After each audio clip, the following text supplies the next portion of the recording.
ముఖ్యంగా BRS party KTR Harish Rao గారు BJP party కొత్త బిచ్చగానికే పొద్దెరగదని కొత్తగా పోస్ట్ వచ్చి మరి ఆయనేం లాబీ చేసి ఢిల్లీలో బీజేపీ వాళ్ళని పట్టుకొని ఆయన కంటే సీనియర్లు చాలా మంది రాజా సింగ్ లాంటి వాళ్ళు ఉన్నాక కూడా ఈయనకు ప్రతిపక్ష నాయకుడు హోదా అసెంబ్లీలో ఇచ్చిరో మనకు తెలియదు. ఎందుకంటే 100 కోట్లు 200 కోట్లు తీసుకుపోయి ట్రాన్స్ఫర్ చేసి పోస్టులు తెచ్చుకోవడం అనేది కొద్దిగా బాగా అనుభవం ఉన్న వ్యక్తిగా కనిపిస్తుండు మా మహేశ్వర్ రెడ్డి అన్న.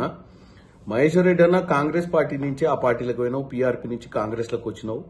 ఇప్పుడు అనవసరంగా వాళ్ళ దృష్టిని ఆకర్షించనికే భారతదేశంలో తెలంగాణ నుంచి మహేశ్వర్ రెడ్డి అనే మహానాయకుడిని గుర్తించాలని బీజేపీ వాళ్ళు అనుకోవాలని ఏది పడితే అది మాట్లాడి ఉత్తమ్ కుమార్ రెడ్డి అన్న లాంటి వ్యక్తిని యూ ట్యాక్స్ అని చెప్పి తర్వాత పౌర సరఫరాలలో నీకేమైనా పనుందా ఉత్తమనతో చెప్పు అంతే తప్ప ప్రతి విషయాన్ని భూతద్దంలో పెట్టి ప్రజల్ని కన్ఫ్యూజ్ చేస్తూ కాంగ్రెస్ పార్టీ అధికారంలోకి వచ్చినప్పటి నుంచి సెక్రటేరియట్లో కూర్చొని 24 గంటలు పనిచేస్తున్న మంత్రులు ఉత్తమన్న ఒక ఆయన. గత ప్రభుత్వాలు చేసినటువంటి పౌర సరఫరాలకు సంబంధించినటువంటి ఈ ఒడ్లు కొనుగోళ్లల్లో ఎంత అవకతవకలు జరిగినాయో బీఆర్ఎస్ లో మనకు తెలుసు. దాన్ని చక్కదిద్దే ప్రయత్నంలో ఈరోజు అత్యధికంగా కొన్నటువంటి పరిస్థితి ఉంది ఒడ్లు.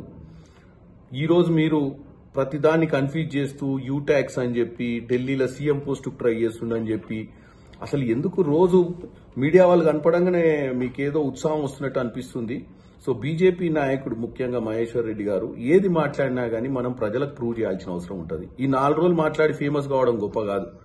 మాట్లాడిన ప్రతి మాటను ప్రూవ్ చేయాల్సిన అవసరం ఉంటుంది. మాట్లాడే ముందు నీకు ఒక కీలకమైన పదవి ఇచ్చిరు బీజేపీ వాళ్ళు, చాలా సంతోషం.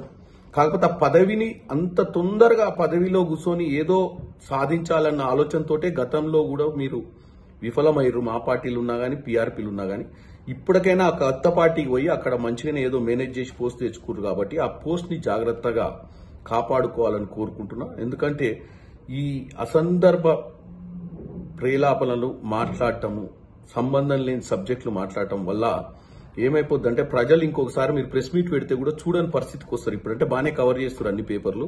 4 రోజుల తర్వాత ఇట్లనే రోజు మాట్లాడుతుంటే 4 రోజుల తర్వాత పట్టించుకోవడం బంద్ చేస్తారు. అరే ఈయన చెప్పే దాంట్లో ఏది కూడా ఈయనకు క్లారిటీ లేదని. ఇక పోతే హరీష్ రావు గారు 2014-18 మేనిఫెస్టోని ఇంప్లిమెంట్ చేయక ప్రజల్ని మోసం చేసిరు. మీ అంత గొప్ప వాక్చాతుర్యం లేదు. మేము పనిచేసి కూడా ప్రజల మధ్యానికి పోయి చెప్పాల్సిన అవసరం లేదు, ప్రజలే మమ్మల్ని అర్థం చేసుకుంటారని చెప్పి ప్రతి విషయాన్ని మేము ప్రజల సంక్షేమం కోసం పనిచేస్తున్నారు మా మంత్రులు, మా ముఖ్యమంత్రి గారు అందరూ కూడా. 500 బోనస్ అనేది కానీ 6 పథకాలు అనేది కానీ క్లిస్టల్ క్లియర్ గా మేము ప్రజలకు మంచి చేయాలి, ఇచ్చినటువంటి గ్యారంటీలన్నీ ఫుల్ఫిల్ చేయాలన్న ఉద్దేశంతో ముందుకు పోతున్నాం. మేము రానున్న రోజులల్లా ప్రభుత్వము రాష్ట్రము మీరు చేసిన అప్పుల నుంచి బయటికి తీసుకురావని కొన్ని కార్యాచరణలు తీస్తారు. వాటన్నిటి అపార్థాలు పెడర్థాలు తీసి ప్రజలకు మీరు విషబీజాలు నాటే ప్రయత్నం చేస్తున్నారు. ఆల్రెడీ ఇప్పుడు పార్లమెంట్లో 0, రేపు రానున్న లోకల్ బాడీలో కూడా 0. ఇవి తట్టుకోలేక మీకు అదృష్టవశాత్తు 2004లో కాంగ్రెస్ అలయన్స్ లో మంత్రి అయ్యి ఎమ్మెల్యే కాకనే మంత్రి అయిన హరీష్ రావుకి ఇప్పటి మటుకు పవర్ లేకుండా ఉండలేడు. బట్ 2004 నుంచి కూడా కంటిన్యూ పవర్ ని ఎంజాయ్ చేసినటువంటి హరీష్ రావు గారికి పవర్ లేక 150 రోజులలో నిద్ర పడతలేదు. నిద్ర పట్టక ఏం మాట్లాడుతుందో తెలుస్తలేదు. మీది కూడా ఏమైందంటే కొన్ని రోజుల తర్వాత మొరిగే కుక్కలు కరవ అని తెరుస్తాయి. మీరు కూడా ఇట్లా మొరిగితే కొన్ని రోజుల తర్వాత ప్రజలకు అర్థమైద్ది. మీకు మొరిగి లాస్ట్కి ఏమైందంటే మీరు నిజంగానే ఎప్పుడన్నా మంచి నాయకత్వంతో మంచి ఆలోచనతో చెప్తామన్నా నమ్మలేని పరిస్థితికి ప్రజల్ని తీసుకొచ్చేటట్టు. ముఖ్యమంత్రి రేవంత్ రెడ్డి గారు గతంలోనే చెప్పారు, మంచి అపోజిషన్ ఉంది మీది, ఒక 6 నెలలు ఓపిక పట్టండి, 1 సంవత్సరం ఓపిక పట్టండి, సంవత్సరం తర్వాత ప్రజల ముందుకు వచ్చి మా పాలన మీద మాట్లాడండి. అరే నిద్రనే పడతలేదు. 3 రోజులు కాకముందే ఆ రోజు ప్రభుత్వాలు పడేస్తారు. కాంగ్రెస్ ప్రభుత్వం వారం రోజుల్లో పడిపోద్ది, 4 రోజుల్లో పడిపోద్ది. అప్పుడు పల్లా రాజేశ్వర రెడ్డి వీళ్ళందరూ మాట్లాడారు గతంలో.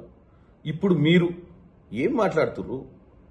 రేపు 4వ తారీఖు ఎన్నికల రిజల్ట్ అయిపోద్ది, ఎలక్షన్ కోడ్ కూడా అయిపోద్ది. తర్వాత ప్రజా సంక్షేమం గురించి దృష్టి పెట్టాల్సిన అవసరం కాంగ్రెస్ పార్టీకి ఉంది.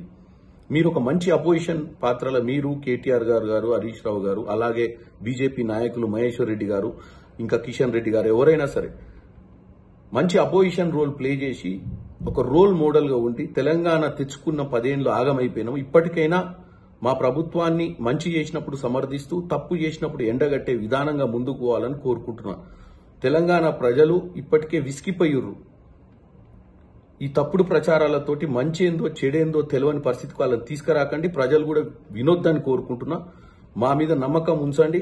మాకు కొంచెం సమయం ఇచ్చి 6 నెలల సంవత్సరంలో మేము అన్నింటినీ కూడా నెరవేర్చే ప్రయత్నం చేస్తామని తెలియజేస్తున్నాం. అసలైన తొలి వెలుగు. ఫాలో వాట్సాప్ @తొలి వెలుగు official.